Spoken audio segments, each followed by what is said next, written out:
This is why I'm hot. I'm hot cause I'm fly. You ain't cause you not. Au cœur de New York, niché dans les rues animées de Washington Heights, un jeune artiste a commencé à se frayer un chemin dans l'industrie musicale. Son nom, Shawn Mims, mieux connu sous le nom de scène Mims. Son moment décisif est survenu avec la sortie de This Is Why I'm Hot en 2007. Plus qu'une simple chanson, le morceau était un phénomène culturel. Ce fut une explosion musicale que les gens ont ressentie dans tout le pays. Son flow accrocheur et son rythme distinctif ont captivé les auditeurs, propulsant ainsi Mims sous les feux de la rampe. Cependant, ce n'était pas qu'un instant éphémère. Ce morceau était un élément fondamental du premier album de Mims, Music Is My Savior. Et contrairement à d'autres albums, ce disque a fait bien plus que seulement se contenter de figurer dans les charts. Il est devenu un incontournable du monde hip-hop. De nombreuses personnes ont célébré la capacité de Mims à créer des morceaux à la fois perspicaces sur le plan lyrique et convaincants sur le plan sonore. Toute une génération pouvait ainsi s'identifier à sa musique et le succès de l'album a fait de lui plus qu'un simple hit. C'était un artiste sérieux dans la communauté hip-hop. Alors, que s'est-il passé? Pourquoi a-t-il disparu des projecteurs peu de temps après? Pour comprendre cela, il faudra remonter le temps et se pencher sur le début de sa carrière. Salut à tous et bienvenue sur Vraie Histoire de Star, la chaîne YouTube qui dévoile la face cachée des célébrités. Aujourd'hui, nous plongeons dans l'univers de Mims. Alors, si vous êtes nouveau sur la chaîne, n'oubliez pas de vous abonner et d'activer la cloche de notification pour ne manquer aucune de nos prochaines vidéos.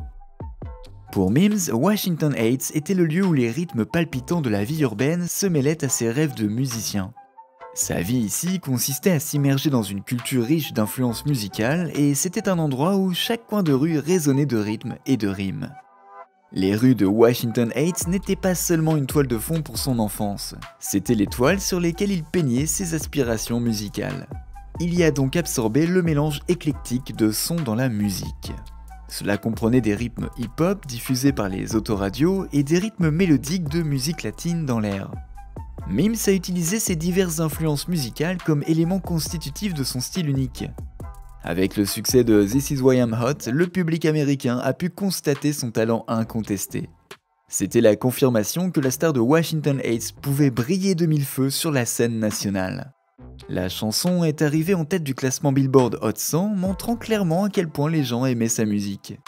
Il est rapidement devenu un favori des clubs et un incontournable de la radio, et il a également été certifié 2 fois platine pour avoir vendu plus de 2 millions d'exemplaires. Même la version sonnerie de téléphone du morceau a été un succès, devenant ainsi 5 fois platine aux États-Unis pour 200 000 exemplaires vendus, et platine au Canada pour avoir vendu 1 million d'exemplaires. En voilà un succès! La chanson a également été un succès critique, car de nombreux critiques célébraient son reflet de la scène hip-hop du milieu des années 2000. Même aujourd'hui, les gens le félicitent d'avoir capturé l'essence de l'époque. Suite à cela, son premier album, Music Is My Savior, a eu une signification plus profonde. Cela montrait son lien important avec la musique, et sa sortie l'a fait voyager des rues de Washington Heights jusqu'au sommet des classements musicaux. L'album et la chanson à succès ont joué un rôle crucial dans l'ascension de Mims vers la gloire. De nombreuses personnes ont salué le disque comme étant une déclaration de son identité artistique, et ils y voyaient un mélange unique de ses expériences, influences et aspirations. C'était une célébration de son parcours marqué par la détermination, le talent et un profond amour pour la musique. Et dans le monde du hip-hop, Mims n'est pas seulement passé faire une petite visite. Il a clairement laissé une marque éternelle, ouvrant ainsi la voie à une carrière qui prendrait bien d'autres rebondissements dans les années à venir. Mais alors que le rideau tombait sur le succès de son premier album, Mims fut confronté à de nouveaux défis. Son deuxième album, Guilt, est sorti en 2009. Ce fut un moment critique dans sa carrière, un test de sa capacité à reproduire le succès de ses débuts. Comme le premier album, les morceaux de Guilt parcouraient divers thèmes et montraient la polyvalence de Mims en tant qu'artiste. Cependant, contrairement à l'acclamation immédiate de son premier album, l'accueil des fans et des critiques a été beaucoup plus mitigé pour ce prochain disque. En effet, il a eu du mal à capturer l'impact explosif de ses travaux antérieurs. Ces défis contrastaient alors avec les premiers jours de sa carrière, incluant un succès en tête des charts. Il ne s'agissait pas seulement de chiffres ou de positions dans les classements, mais également de l'évolution du paysage de l'industrie musicale et de l'évolution des goûts du public. D'ailleurs, pendant ce temps, la relation de Mims avec son label est devenue tendue. La plupart des gens reconnaissent que l'industrie musicale est un labyrinthe d'attentes artistiques couplé à des pressions commerciales. Et avec Guilt, Mims était au centre de cette tension. Il a dû composer avec des différences créatives, tout en faisant face à la dynamique complexe du secteur de la musique. Ce moment fut un tournant pour Mims, alors que ses frustrations envers son label grandissaient. Le cœur de ce conflit avec Capitol Records provenait de désaccords financiers et de la prétendue mauvaise gestion du label. À l'origine, Mims avait conclu une co-entreprise avec Capitol. Il espérait donc une répartition équitable des bénéfices après les dépenses. Cependant, il a ensuite accusé le label de gonfler les dépenses et de retenir les revenus qui, selon lui étaient légitimement dus. Tout cela a finalement conduit à une longue bataille juridique, car Mims demandait des millions de revenus impayés par Capitol. Le procès tournait autour de ses revenus de 2007 à 2008, et essentiellement, il s'agissait de tous les revenus qu'il tirait de This Is Why I'm Hot. Ses expériences avec son label ont ainsi considérablement ralenti la dynamique de sa carrière. Il a fait valoir que Capitol n'avait pas réussi à soutenir correctement Guilt, ce qui, selon lui, avait conduit à son échec. Ce manque apparent de soutien ainsi que le conflit financier ont fini par créer une fracture. Suite au manque de succès commercial de l'album, force est de constater que Mims déchante. Pour un artiste dont la carrière a commencé avec tant de promesses et tant de succès, les obstacles liés à Guilt et les luttes qui ont suivi avec le label étaient décourageants. Finalement, tout cela a conduit Mims à rompre complètement ses liens avec Capitol Records. Ce fut bien plus qu'un simple revers professionnel, c'était un bilan personnel, un moment de réflexion sur son avenir dans l'industrie musicale. Face à ces défis industriels, le parcours de Mims a pris un tournant crucial car ses rêves étaient à présent confrontés à une réalité complexe. Les expériences avec Guilt et le label le poussent ainsi vers une nouvelle direction. Il n'y avait aucune chance qu'un autre label le signe à nouveau après le drame avec Capitol Records. Cela signifiait donc qu'il y avait très peu de chances qu'il apparaisse à nouveau sous les projecteurs. Tout cela l'a donc amené à explorer de nouveaux horizons au-delà des limites de l'industrie musicale et loin des pressions de la célébrité. Mais où a-t-il fini? Eh bien, dans le territoire inexploré de la technologie. On pourrait penser que cette transition était un retrait de ses racines musicales, mais ce n'est tout simplement pas vrai. Il s'agit plutôt d'une expansion de son expression artistique dans un nouveau domaine. Alors que l'ère numérique remodèle l'industrie musicale, Mims a profité de l'occasion pour associer son amour de la musique au potentiel inexploité de la technologie. Le cœur de son virage technologique a donc été la création de Recordgram.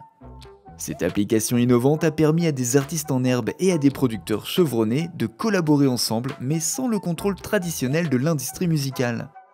Les artistes pouvaient désormais se connecter directement avec les producteurs, révolutionnant ainsi complètement la manière dont la musique était produite et partagée.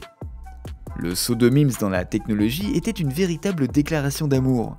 Bien sûr, cela indiquait qu'il s'éloignait des projecteurs afin de gérer les choses en coulisses. Mais cela a également montré sa conscience de l'évolution du paysage musical et son désir de responsabiliser les artistes. Au lieu de confiner sa créativité au studio d'enregistrement, Mims a montré que les artistes pouvaient transcender les genres et les médias. Il n'est plus un rappeur à l'honneur, c'est un visionnaire à la croisée de la musique et de la technologie. Mais ce n'était que le début des choses pour Mims. Compte tenu du succès de Recordgram, Mims a pris la décision de quitter définitivement l'industrie musicale et de se lancer définitivement dans le monde de la technologie. Évidemment, il a sorti de la musique entre-temps. Il a sorti 2 mixtapes entre 2009 et 2012 dont aucune n'a été classée. Il y est également apparu sur plusieurs remixes d'artistes extrêmement populaires comme Snoop Dogg, Kylie Minogue et Jason Derulo. Mais cela n'a pas suffi à le remettre sur le devant de la scène. Il a rebaptisé Recordgram en Creator.app, ce qui montre une vision raffinée et une ambition plus large. La nouvelle application était plus complète que Recordgram et son impact sur l'industrie musicale est devenu évident. Il a démantelé les barrières traditionnelles et créé une nouvelle culture de collaboration et de créativité. Et aujourd'hui, son rôle puissant dans l'industrie musicale n'est peut-être plus aussi évident qu'il l'était autrefois. Mais après tout, il n'est plus un rappeur en tête des charts. Cependant, il est devenu une force créatrice qui a réussi à combler le fossé entre la musique et la technologie. Son éloignement des projecteurs l'a ainsi aidé à remettre en question le statu quo, tout en ouvrant la voie à de futures innovations. Pour beaucoup de gens, son parcours depuis Washington Heights jusqu'à l'avant-garde de l'entrepreneuriat technologique est un exemple de sa capacité d'adaptation, de sa créativité et de son influence durable. Et il n'est pas le seul à opérer ce changement. Son parcours d'icône du rap à entrepreneur technologique s'inscrivait dans le cadre de changements plus larges dans l'industrie.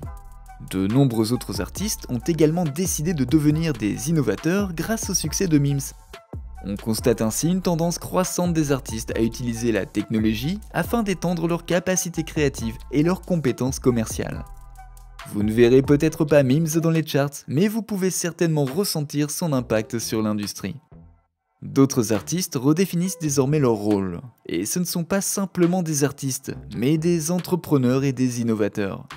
Il les a incités à réfléchir à la manière dont ils peuvent utiliser la technologie pour améliorer leur carrière et ainsi redéfinir leur rôle dans l'industrie. Mélanger art et technologie n'est plus seulement une possibilité, mais une nécessité. Dans une industrie qui évolue aussi profondément que celle de la musique, on peut dire que c'est une très belle réussite. Il semble donc que son passage apparemment radical vers le monde de la technologie ait été motivé par ses expériences dans l'industrie musicale. Ces expériences ont ainsi révélé les limites et les défis auxquels les artistes sont confrontés, notamment en termes de production et de diffusion. Ils ont donc altéré sa vision de l'industrie musicale et l'ont éloigné des projecteurs. En créant une plateforme comme Creator.app, Mims a réussi à relever ces défis de front. Il a également créé de nouvelles opportunités permettant aux artistes de collaborer et de produire de la musique de manière plus efficace et créative. Ce voyage de la musique à la technologie a également remis en question les normes traditionnelles de l'industrie musicale. Ainsi, en se retirant des projecteurs, Mims a ouvert une conversation sur l'avenir de la production musicale, le rôle de la technologie dans l'expression artistique et l'évolution des parcours de carrière des artistes à l'ère numérique. Son succès dans le monde de la technologie montre qu'il n'est pas nécessaire de rester sous les projecteurs pour réussir. Donc cela veut dire que vous pouvez faire aussi bien que lui en coulisses, voire même mieux. N'oubliez pas de laisser des commentaires pour partager avec nous votre avis et opinions sur toute cette histoire et peut-être nous apporter des idées neuves sur tout ça. N'oubliez pas de cliquer sur le bouton d'abonnement pour rester à jour sur toutes nos vidéos. À bientôt.